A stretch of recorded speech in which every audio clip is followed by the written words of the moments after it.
I wake up. It was a Saturday morning. I heard the birds singing. They were singing for me as a gift on my birthday. I blinked once, blinked twice.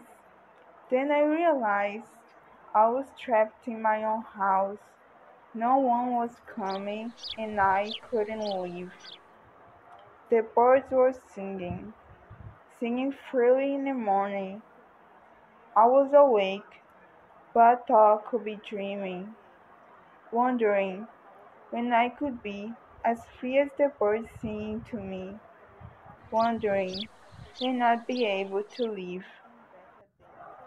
I was awake, but I could be dreaming, wondering when I'd finally be free as the birds singing to me, and sing back at them, so happy as they could be.